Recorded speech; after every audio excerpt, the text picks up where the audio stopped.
Chapter 5 Rescue. Turim woke more refreshed than he'd been in weeks. He'd dreamt, but now he couldn't remember anything more about it than starlight. Thoughts of the assault the prior night entered his mind for a moment, but under the morning sky, the fear of it no longer seemed so strong. Still, he resolved to wear his full set of armor. If he ran into trouble again, he didn't want to be caught unprotected. He strapped on the belt that held his scabbard and swung his royal blue cloak around his shoulders. He thought about how little he'd come across in his search of the cupboards and rubbed his stomach. It was time to look about for some natives familiar with the island and see if he could hunt down some food. He also hoped to see what high ground he could take for a better look and get his general bearings. There should be various villages around, and he recalled Centerland's position near the middle of the island somewhere. He stepped into the morning, taking in the pleasant smell of fresh air and damp wood. The grass was dappled with sparkling dew, and a thin, misty fog hung above it. The low sun peeked through the trees. He looked across the woods surrounding the cabin, and decided on a path leading into a grove of young saplings, perfect for hunting spears. The ground underfoot snapped and popped. Fallen leaves and twigs scattered across what resembled a trail. Turim found a properly sized tree, bent down, and withdrew a small knife from his leather bag, cutting the thin trees to length. He did this again several times as he walked, until soon he'd collected 8 spears. That should be enough, he observed. He kept on, sharpening each one, careful to mind his footing and fingers. Soon the sun reached the skies, a brilliant ball of fire, and yet there were still small wisps of fog in the lowest parts of the land around him. Turim had just begun making his way towards higher ground when he saw a springing doe at the edge of a grove of beech trees. She pranced swiftly. Her soft pelt was golden, and her eyes deep brown, a queen among her folk. She stopped, as if to bid Turim a good day. "What is this?" she might have said. "A stranger in our woods? Curious to be sure." Or perhaps, "Hello, friend. Have you the leave of our great deer prince of the forest to wander this glade? Or do you do so by your own will and against his great wisdom?" His eyes caught hers for a moment, and then she darted into the trees nearby. Turim sighed, giving no thought to chase her. She was far too swift for his liking. Her beauty had captured him for those few moments, and now he couldn't think of even hunting her. As he continued heading northward, his heart was light, and he felt warmth under the sun that broke past the cool air. A handful of berries here and there kept his appetite at bay. Then he heard something unclear, almost inaudible. He paused, listening carefully. There was nothing more for several minutes while he remained still. Maybe this is going to be harder than I thought. Still, it hadn't been more than an hour or so. He wasn't discouraged yet. He didn't hear the sound again. He made his way through the tall, fading grass, leaving the canopy of leaves that had shaded him. He could still see their line wind along northward and march eastward. These two met at the dim horizon many leagues off beneath the crown of mist-covered mountains behind them. He was sure he'd heard the sound once more, but now it was louder and more discordant. He gripped a spear in one hand, holding the rest with the other. He listened again. The noise didn't belong to a grizzly, wild boar, jaguar, or any other untamed creature that might have dwelt there. He would have certainly welcomed those cries. He was growing hungrier with each passing moment, but he put thoughts of meat aside. Picking up his feet, he hastened in the direction of the sound. Ahead, a small cliff looked out. Below lay many scattered trees, oaks and beeches, dappling the grassland until they melded again into the thicker forest in the distance. He couldn't see what was directly beneath the bluff of the cliff, but the noise continued to grow as he approached. Then it hit him. The sound of crossed swords, he said to himself, at last recognizing the noises, out of place as they were. He broke into a run. Dropping the wooden spears held in his left hand, he moved briskly through the grass. Why did this island seem so full of battle and strife? What had Grandmaster Strongthorn put him in the middle of? Or better yet, why had the Council of Races asked for it? He could definitely hear the clamor of blades. The blows grew more frequent. He knelt as he reached the edge of the bluff, then pushed aside the taller grass blocking his view. Not far below his position was a small fellow, encircled by several dark-clad assailants. Some of the figures lay lifeless or bleeding on the ground. Those that still stood around the little one all breathed heavily, as though they were already weary from battle. Almost immediately, he recognized the clothing of the attackers as dark elves. They wore black and violet cloaks and cloth that draped down across their bodies. Some of them had skull-shaped greaves, shoulder plates, or gauntlets, and upon their light armoring were grinning skull tokens like those he'd seen the night before. The shorter creature, who appeared to be alone amidst the dark elves, had a topknot of long brown hair and short, pointed ears. His black hood covered his face like that of a ninja. Turim had seen depictions of ninja before, but he'd never encountered one. The ninja existed in small clans throughout Cabal, but more heavily on the western island continent of Warai. There'd been many clans long ago, but in recent centuries their numbers had dwindled. Their ancient arts had become lost to knowledge by the dispersal of their people and their lack of writings on the subject. Turim also noticed that this fellow was a Kithkin. No taller than 4 feet in height, they were similar in size to the furry-footed halflings that lived at the keep. He hesitated only a moment. The protection of others, upholding justice, these were principles of his very fiber as a knight. And yet there was the matter of the ninja's honor at his interference. On the other hand, what could he do? He couldn't just walk away. Leaping forward, one of the dark elves struck with a chain-like weapon. The lynx clanked through the air, and the Kithkin leapt aside, trapping it with his foot against the ground. He sprang forward, blade extended. Turim cringed as the Kithkin rent the head from his first attacker's body. The chain fell to the ground with a rattling jingle of its heavy links. Undeterred by the falling of their companions, 2 more dark elves came at the Kithkin from behind, throwing small shuriken and wielding their own blades. Taken off guard, the little ninja was struck in the shoulder by one of the shuriken. Bending slightly, he reached for his shoulder but let out no cry of pain. Turim unconsciously traced small scratches in the dirt, marking the position and number of dark elves below. Odds were not in the ninja's favor, no matter how skilled in battle the warrior might be. He took a last weighing of his knightly duties against his own self-preservation and the thought of what the honor-bound ninja might feel at his intervention, then slid down the short bluff. 13. He whispered to himself. There is no honor here. If my life comes out on the other side of this, I won't be unthankful. Turim landed with a loud clink of armor and stood. His sword rang out harmoniously as it was drawn from its scabbard in the same swift action. Distracted by the noise, the dark elves turned. The Kithkin rolled across the ground, springing to his feet. He avoided another thrown knife, but let fly with a handful of his own sharp star weapons. The dark elf who'd struck him fell. Turim blinked. The ninja nearly hit him with several of the throwing stars, but was not apologetic.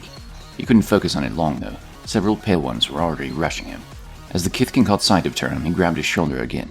Leave me be, the Kithkin shouted to Turim. I'll finish the Maron. He slashed out at the nearest dark elf. Turim paid little attention to the warning, though he was a little surprised. His mind was made up, though. No turning back.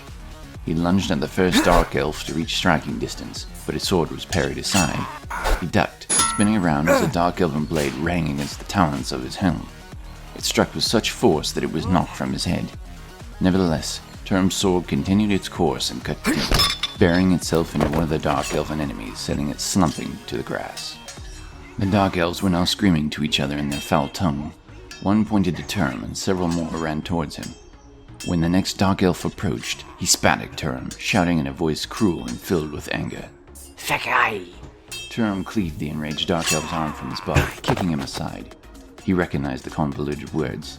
It was a different form of Elven than the language he knew, a twisted and darkened dialect, but he'd heard similar words before. Half-elf. Turim saw the rage and anger in the dark elf's eyes as they continued their mad rush against him. They looked at him as though they'd met before and hated him. It was strange and almost unnatural. Swords clashed again and again. Every few moments another dark elf fell to Turim's blade. He took several blows himself, but his armor turned each strike, bidding him to give thanks to the god for donning it that morning. Briefly, Turim glanced sidelong to witness how the ninja fared, and saw the Kithkin cleave another foe. The two were fighting towards each other now. Few dark elves remained standing between them. Bodies lay scattered about their feet, and the grasses were stained with the blood of their squalid enemies. Turim's hope, which had been minimal as he leapt from the cliffside, began to grow now as their enemies' number diminished. Then all at once, Smoky dust billowed out, obscuring the battle scene around. He felt the rattle of a dark elven shuriken against his armored plates. He stood still, his blade held straight before him, coughing. His blood pumped fast and his mind went on alert. Were the dark elves still around? Where would the next attack come from? His eyes shifted from left to right, but he couldn't see. He coughed and then spluttered again. The air was thick as porridge. In time, the dust cleared and Turim and the Kithkin stood poised, facing each other, with no standing assailants to be seen or heard. The ninja's shoulders relaxed. I told you not to interfere. I was fine. My entourage of ninja need not have fallen, only for their enemies to be slain by one such as you. It's a dishonor to me. You didn't need to come to my aid. He stopped ranting to catch his breath and was once again holding his shoulder. Blood wet the black cloth. After a few more moments of locked eye contact, the Kithkin spoke again, now seeming to have cooled a bit. But I suppose you should still have my gratitude. Turim lowered his sword. It's of no consequence. You were far outnumbered. He knew that Kithkin often bit off more than they could chew. He'd heard they had no ability to fear, and without that, how would one know if he's overmatched? He knelt down, wiping his blade on the grass. Then he looked at the face of one of the slain dark elves. They hated you. You're of elven blood. Your ears gave you away, said the Kithkin. He pointed as Turim inspected the pale elf. Turim brushed his finger against the slight point of his ear. What? The Kithkin winced and sat down slowly on the grass. They won't return until they can gather more of their kind, he said. But they'll attack again. They were assassins. I'm sure of that much. Still breathing heavily, Turim put his sword back in his scabbard and clanked down onto the grass beside the ninja. The Kithkin's eyes never left him while he tended his wound. Turim wasn't sure what else the Kithkin would do either. He'd just killed a handful of dark elves. Forgive my questions, Turim stated. but you seem to know something about these foes. Aren't they elves themselves? Why do they hate their own kind? Besides that, why were they trying to kill you? The Thalui don't consider themselves common elves anymore, replied the Kithkin. Their hatred runs deep. He shook his head, holding a bandage over the shuriken wound. Suddenly rising to his feet and brushing himself off, the Kithkin returned his blade to the scabbard across his back. Turim noted it was a fine sword. A katana, he thought this type of sword was called. Even some of the knights of the keep used them. They'd been brought to Genova by the folk who now dwelt in the city of Tussakan, but so far, the mastery of their making hadn't passed far beyond those walls. Most of those knights who bore them had purchased them in Tussakan. Turim wondered where this little ninja came from. The Kithkin narrowed his eyes at the other questions. Before I can answer any more, if we even have time for that, I must first ask, who are you? Turim stood slowly, extending his hand. I'm Turim Gliderlance, a wing commander and knight of the Hawk of the lands of Genova. The Kithkin removed his black hood, turning his eyes upward. Turim caught an indistinguishable look in them as he examined the golden hawk emblazoning his left breastplate. So you are, the ninja said. I am Meineken Shadowstar, a master of the Black Talon Ninja clan. Yet despite my station, it appears I now owe you a life debt. He gave a low bow. Turim had seen this old custom before in his travels, and he returned his own bow. He wasn't sure how to answer that claim. A life debt? Before he could, Meineken spoke again, his voice disheartened. This is definitely going to slow me down. Well, don't mind me. Turim tried to be cordial. You owe me nothing. Meineken's sight strayed southward, back into the wood, past Turim, disregarding the comment. His eyes seemed sad. It's fine. If you'll come with me to give a swift blessing to my foreign companions, I'll tell you what I know. In exchange, perhaps I can use some of your own knowledge. This has been a day filled with death for me, one that I do not wish to keep in my memories, except for the purpose of honoring the Black Talon Ninja who fell. We should probably do something with these dark elven bodies as well, even if it's no more than piling them together, suggested Turim. A burning, perhaps. For removing proof, sure, said Meineken. But the smoke and smell would alert more of their assassins to our whereabouts prematurely. Those who fled still might alert any others or return themselves for an ambush. I suggest we leave them to the maggots. It sounded a bit cruel, even for their enemies, but Turim couldn't think of another way to get rid of them. With a nod, he conceded to the Kithkin's suggestion. So what do you say, Commander Gliderlance? Will you help me with my companions? Turim pondered a moment, looking around the area, surveying for imminent danger, and doing his best to gather his thoughts as quickly as possible. He had to do something with this Kithkin, but he wasn't entirely sure what. Why had they wanted to assassinate him? The amount of danger he'd seen on the island in the single day and a half he'd been there was overwhelming. If you'll take my counsel, I'll give it, said Turim at last. I shall consider it. You should come with me now. Leave what rituals you want to perform for a safer time.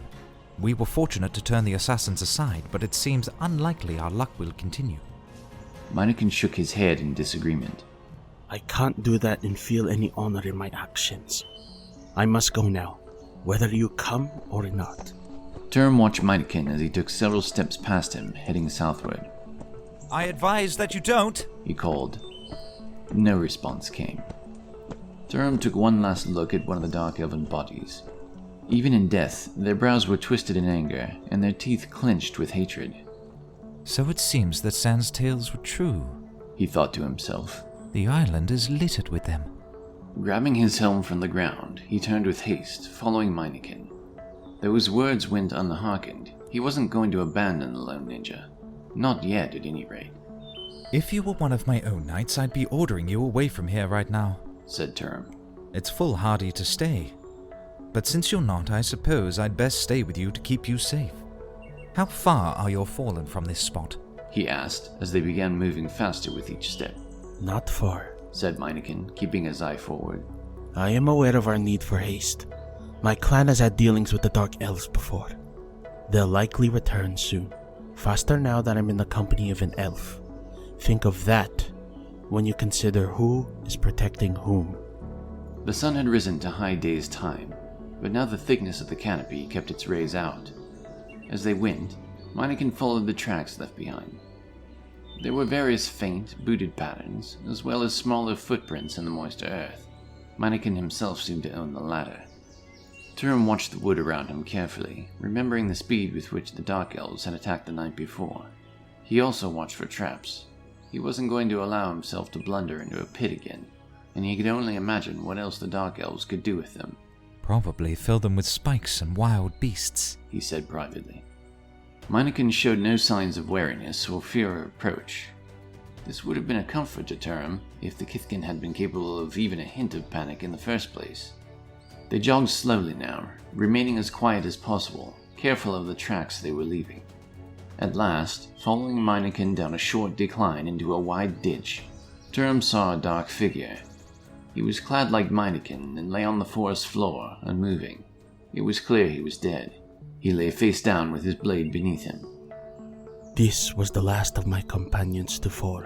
Meineken stood still and solemn. Ginung Ironcoat was his name. He was swift and silent, a keen swordsman. The others are further south. Himi, Wongke, Ikang, Shrio, and Pao. They all deserve my thanks.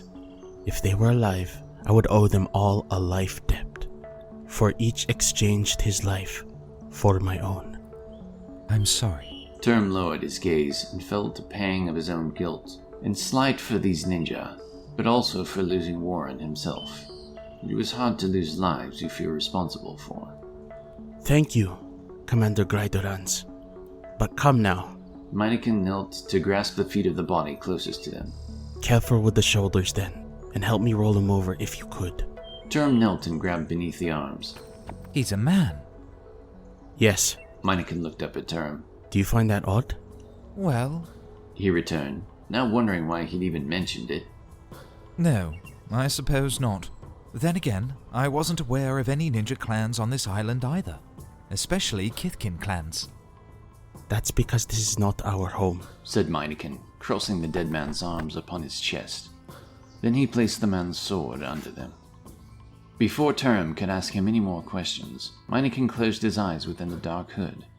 Soft then, a low whisper, he said a short prayer of sorts. The bit Turim caught sounded like this. the god take thee into cool shadow, that which is held by Shroud. The Creator turn all evil to good. Shroud, turn foul darkness to kind shadow. Honor to thy family, honor to thy blood. May the god turn all ends to beginnings. May Shroud give all honors to thy family. Peace in thy endless sleep. By the time they'd backtracked through the wood, and Meineken had given these prayers to each of his fallen entourage, the day had begun to fade. They were now under the canopy of trees a short ways northeast of Dwelling Earth. Turim stood looking around while Meineken crouched over his last companion. The shadows had grown deeper and longer, and the sounds of the forest had shifted. The music of morning birds had become those of evening, their songs both slower and less frequent. Turim broke the silence. You said they were assassins. Why would they want to kill you? Meineken gazed up at him again. Then, as though he'd made up his mind to trust Turim, he spoke. We're still not safe here. As I said I would, I'll tell you what I can. But not here, in the open wood. Turim looked around, hoping Master Shatterstar hadn't seen anything evil. Then he remembered again that he hadn't finished his hunt. He'd eaten almost nothing all day and his stomach was roaring, and he had questions he wanted to ask Meineken before they parted ways. He didn't think Meineken would be leaving his side anytime soon, no matter what the outcome of the day's events though. Turim still wasn't entirely sure what owing him a life debt entailed. Then maybe you'd like to join me for a meal this afternoon, Turim replied. I have things to ask you as well, and without your other ninja, I fear the danger that one alone might face in these woods. Twice I've seen these dark elves in as many days. Meineken folded his arms in front of him. A short way back, my companions and I saw a boar's den. It didn't look as though it housed too large of one. We were planning to take it for our meal before we were attacked. Perhaps we still might, you and I? Turim cracked a slight smile. That's good. I was hunting too. Well, and looking for someone who might know the island when I came across you. If we're fast, I'm sure we can manage it. And at Dwelling Hearth, the cabin where I'm staying, we can cook it up there. We should be safe, or at least safer than we are here. Meineken looked over his shoulder. Evil deeds have befallen my clan and myself today. Yours are the best tidings I've heard. Yes, as promised, I'll accompany you until I've repaid you my debt. Now, let's get that boar.